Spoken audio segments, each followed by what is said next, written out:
اعوذ باللہ من الشیطان الرجیم بسم اللہ الرحمن الرحیم وعد اللہ الذین آمنوا منکم وعملوا الصالحات لیستخلفنہم فی الارض کما استخلف الذین من قبلہم وليمكنن لهم دينهم الذي ارتضى لهم وليبدلنهم من بعد خوفهم أمنا يعبدونني لا يشركون بي شيئا ومن كفر بعد ذلك فأولئك هم الفاسقون صدق اللہ العظیم۔ یہاں سے مسئلہ خلافت شروع ہو جاتا ہے۔ یہ سورۃ النور پارہ نمبر 18 آیت نمبر 55 ہے۔ آج میں آپ حضرات کے سامنے پہلی آیت کریمہ میں اللہ جل جلالہ نے خلافت کا مسئلہ بیان فرمایا۔ قرآن کریم کے نزول کے وقت قرآن کریم کے مخاطب صرف صحابہ کرام تھے، دوسری امت اس قرآن کی مخاطب نہیں تھی، کیونکہ دوسری امت موجود ہی نہیں تھی، نہ تابعین موجود تھے، نہ تبع تابعین موجود تھے، اور نہ اس کے بعد کے لوگ۔ اور اللہ جل جلالہ کا یہ خطاب ان لوگوں کے لیے ہے جو نزول قرآن کے وقت موجود تھے۔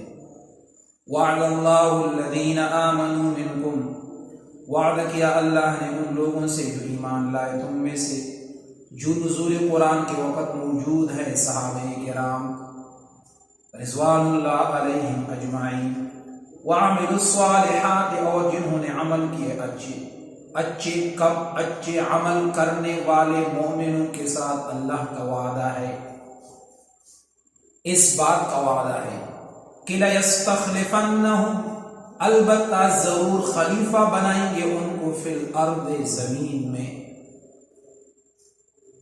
یہ لام اور نون دونوں تاکید کے ہیں، تاکید در تاکید کے ساتھ اللہ نے وعدہ فرمایا البتہ ضرور ان کو خلیفہ بنائیں گے زمین میں۔ کما استخلف الذین من قبلہم، جیسا کہ اس نے خلافت بخشی ان لوگوں کو جو ان سے پہلے تھے۔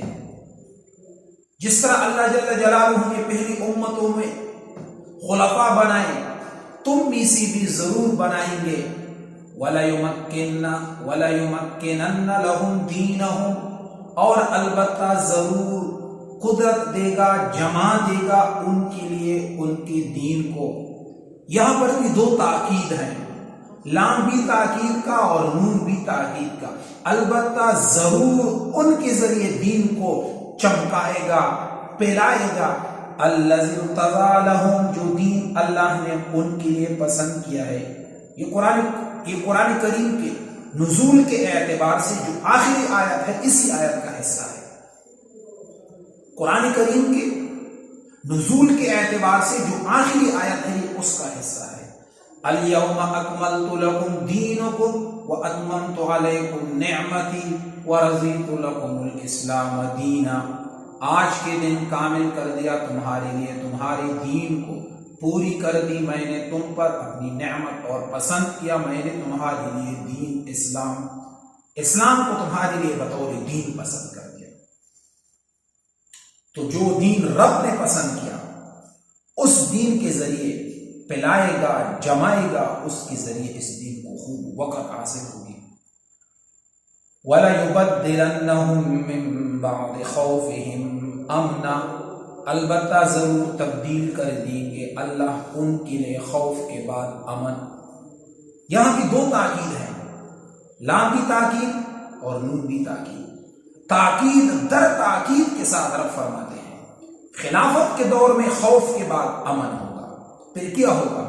یعبدوننی، وہ میری عبادت کریں گے، لا یشرکون بہ شیئا، میرے ساتھ کسی چیز کو بھی شریک نہیں ٹھہرائیں گے۔ قرآن پاک کے اس نص قطعی کے تحت حضرت ابوبکر صدیق رضی اللہ عنہ، حضرت عمر رضی اللہ عنہ، حضرت عثمان رضی اللہ عنہ اور حضرت علی رضی اللہ عنہ خلفائے برحق ہیں۔ یہ ساری خوبیاں اسلام کو ان کے دور میں حاصل ہوئی، اللہ نے ان کے ذریعے دین کو خوب پھیلایا، خوب چمکایا۔ مسند احمد اور مستدرک حاکم حدیث کی کتابیں ہیں، میں روایت ہے کہ آپ صلی اللہ علیہ وسلم کے دور میں مسجد نبوی کی تعمیر 2 دفعہ ہوئی۔ پہلی دفعہ جب آپ صلی اللہ علیہ وسلم ہجرت کر کے مدینہ طیبہ تشریف لائے، دوبارہ تعمیر 7 ہجری کے بعد ہوئی۔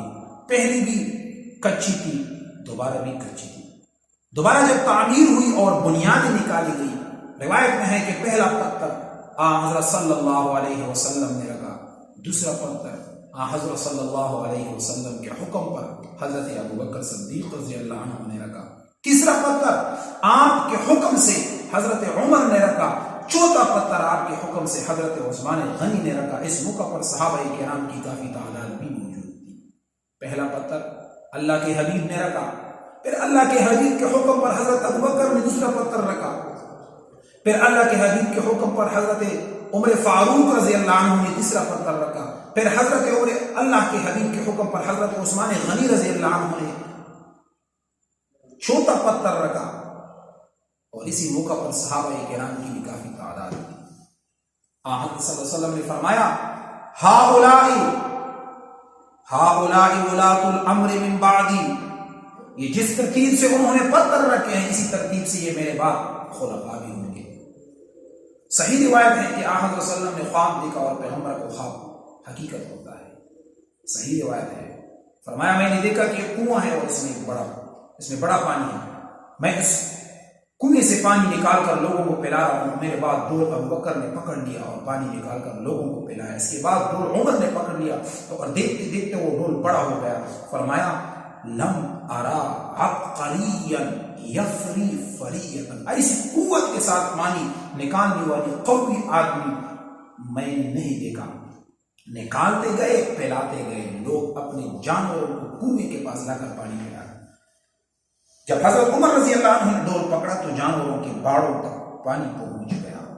حضرت عمر کے دور میں 22 لاکھ مربع میل رقبہ فتح ہوا، پورا مصر، عراق، شام، ایران، افغانستان، کاشغر کی سرحد تک سارا علاقہ اور روم کا کافی حصہ فتح ہو گیا۔ تھوڑا سا رہ گیا تھا، بعد میں وہ بھی مسلمانوں کے قبضے میں آ گیا، انہوں نے لوگوں کے گھروں تک وظائف پہنچائے۔ نمبر 3، حضرت صلی اللہ علیہ وسلم نے فرمایا کہ میں نے خواب دیکھا کہ آسمان کی طرف سے ایک ترازو اتری اور اس کے ایک پلڑے میں مجھے بٹھایا گیا، دوسرے پلڑے میں دوسرے لوگوں کو، میرا پلڑا بھاری ہو گیا، پھر میری جگہ ابوبکر کو بٹھایا گیا تو ان کا وزن بھاری تھا، پھر ابوبکر کی جگہ عمر کو بٹھایا تو ان کا وزن زیادہ تھا، پھر حضرت عمر کی جگہ حضرت عثمان غنی رضی اللہ عنہ کو بٹھایا گیا، تو جب تولا گیا تو اوپر سے رسی ٹوٹ گئی۔ یہ اشارہ تھا کہ حضرت عثمان غنی رضی اللہ عنہ کی شہادت کی طرف، کہ ان کے آخری دور میں عبداللہ ابن سبا یمینی یہودی کی ناپاک سازشوں کے تحت بہت کچھ ہوا، یہاں تک کہ حضرت عثمان غنی رضی اللہ عنہ کو شہید بھی کیا۔ اور حضرت صلی اللہ علیہ وسلم کے خلفاء متعین تو نہیں فرمائے لیکن قرائن سے بتا دیا کہ یہ حضرات میرے خلفاء ہیں۔ بخاری شریف کی روایت ہے کہ حضرت صلی اللہ علیہ وسلم کو بڑی تکلیف تھی، ایک عورت مقدمہ لے کر آئی کہ میں نے آپ سے فیصلہ کرانا ہے، اور حضرت صلی اللہ علیہ وسلم نے فرمایا بی مجھے اس وقت تکلیف زیادہ ہے، پھر آ جانا۔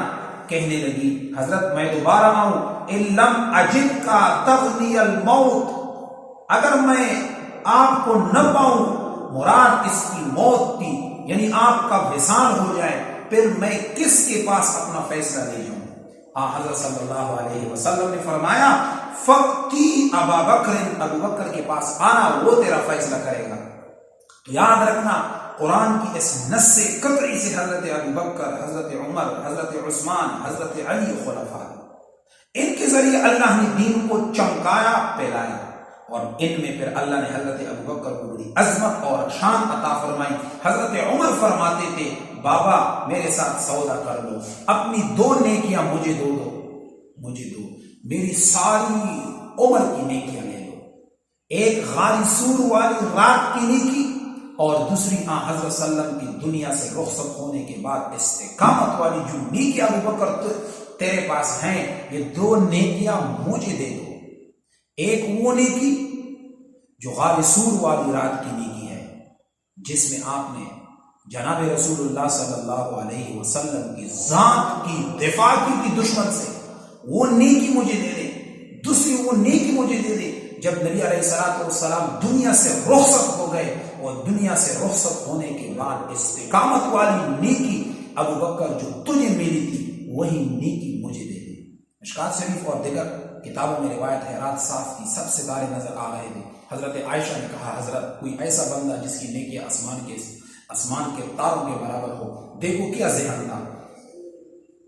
آج کل کی بیوی بیٹی ماں بہن ہوتی تو سوال کرتی کہ کوئی آدمی ایسا ہوگا جس کے پاس اتنے پیسے ہو جتنے آسمان کے ستارے۔ ماحول کا بڑا اثر ہوتا ہے، طبعی طور پر جس طرح گرمی سردی کا اثر ہوتا ہے نا، اسی طرح نیکی کے ماحول کا بھی اثر ہوتا ہے، بدی کے ماحول کا بھی اثر ہوتا ہے۔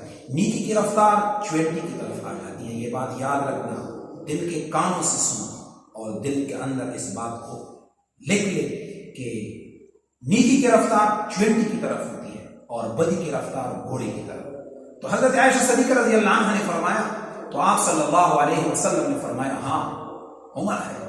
حضرت عائشہ صدیقہ رضی اللہ عنہ نے کہا حضرت میرے ابا جی کی نیکیاں، فرمایا عمر کی ساری نیکیاں اور ابو بکر کی ایک نیکی۔ تو حضرت عمر نے کہا بابا جی مجھ سے سودا کر لو، اپنی 2 نیکیاں مجھے دے دو اور میری ساری نیکیاں لے لو۔ ایک نیکی ہجرت کی سفر والی کہ جان ہتھیلی پہ رکھ کے آپ نے محمد رسول اللہ کے ساتھ غار سور میں پہنچے، پھر وہاں سے مدینہ طیبہ پہنچے۔ کافروں نے اعلان کیا کہ جو ان کو زندہ پکڑ کر لائے گا ان کو 200 اونٹ انعام میں ملیں گے، یا ان کے سر اتار کر لائے تو بھی 200 اونٹ ملیں گے۔ انعام کی خاطر لوگ پاگلوں کی طرف در بدر، پشتو میں محاورہ ہے کہ در بدر خاور پسر، انعام کی خاطر لوگ پاگلوں کی طرف ٹکرے مارتے تھے، اور اسی حالت میں ساتھ دینا کوئی معمولی بات نہیں تھی۔ حضرت ابو بکر صدیق رضی اللہ عنہ نے جان ہتھیلی پہ رکھ کے ساتھ دیا۔ جب دنیا سے حضور اقدس صلی اللہ علیہ وسلم رخصت ہوتے، دنیا سے نبی علیہ السلام جب دنیا سے رخصت ہوتے تو 7 محاذ بن گئے، 7 محاذ بن گئے تھے جب وہ دنیا سے رخصت ہوتے تھے۔ مسیلمہ کذاب نے نبوت کا جھوٹا دعویٰ کر دیا، ایک محاذ کھول دیا۔ اسود غنسی نے نبوت کا دعویٰ کر دیا، محاذ کھول دیا۔ طلیحہ بن خویلد نے نبوت کا دعویٰ کیا، محاذ کھول دیا۔ ان کو دیکھ کر ایک نوجوان لڑکی جس کا نام سجاح تھا اس نے بھی نبوت کا دعویٰ کر دیا، کچھ لوگ اس کے ساتھ بھی ہو گئے، یہ بھی ایک محاذ تھا۔ کچھ لوگ جو نئے مسلمان ہوئے کہ مرتد ہو گئے، یہ بھی ایک محاذ تھا۔ ایک گروہ نے کہا کہ ہم باقی تمام کام کریں گے لیکن زکوٰۃ نہیں دیں گے، کیونکہ رب کا ارشاد ہے خذ من اموالہم صدقۃ۔ اے نبی کریم صلی اللہ علیہ وسلم آپ ان کے مالوں سے زکوٰۃ وصول کریں، اور آپ صلی اللہ علیہ وسلم کو زکوٰۃ دینے کا حکم تھا، چونکہ آپ اب نہیں ہے تو اور کسی کو ہم زکوٰۃ نہیں دیتے۔ ایک محاذ یہ ہو گیا، اور ایک محاذ موتا کے مقام پر تھا جو آپ نے خود نامزد کیا، جو آپ صلی اللہ علیہ وسلم نے خود نامزد کیا تھا۔ ان تمام محاذوں پر حضرت ابو بکر صدیق رضی اللہ عنہ کا مقابلہ تھا۔ صرف ایک محاذ پر یمامہ کے مقام پر 3 دن میں 700 حفاظ کرام کو شہید ہوئے۔ حضرت عمر نے کہا حضرت یہ جو زکوٰۃ نہیں دیتے، کلمہ پڑھتے ہیں، نمازیں پڑھتے ہیں، فی الحال ان کے ساتھ نہ لڑو۔ فرمایا عمر اجبار فی الجاہلیت وخوار فی الاسلام، جب کافر تھے تو بڑے بہادر اور دلیر تھے، اب آپ ڈیلی ڈالی باتیں کرتے ہیں۔ اینقص دین وانا حی، میرے سامنے دین کم ہوتا جائے اور میں تماشا دیکھتا رہوں، دین کم ہو جائے اور ابو بکر تماشا دیکھتا رہے، یہ کبھی ہو نہیں سکتا۔ خدا کی قسم اگر وہ رسی بھی نہیں دیں گے جو زکوٰۃ کے جانور کے ساتھ ہوتی ہے تو میں ان کے ساتھ پھر بھی لڑوں گا، اگر وہ اس رسی کو بھی نہ دے جو رسی جانور کے ساتھ ہوتی ہے، زکوٰۃ کی رسی، اس کو بھی نہ دے تو میں ان لوگوں کے ساتھ بھی لڑوں گا۔ تو اس لیے کہا وَعَمِلُوا الصَّالِحَاتِ، انہوں نے عمل کیے اچھے، لَيَسْتَخْلِفَنَّهُمْ، البتہ ضرور خلیفہ بنائیں گے ان کو فی الارض، زمین میں،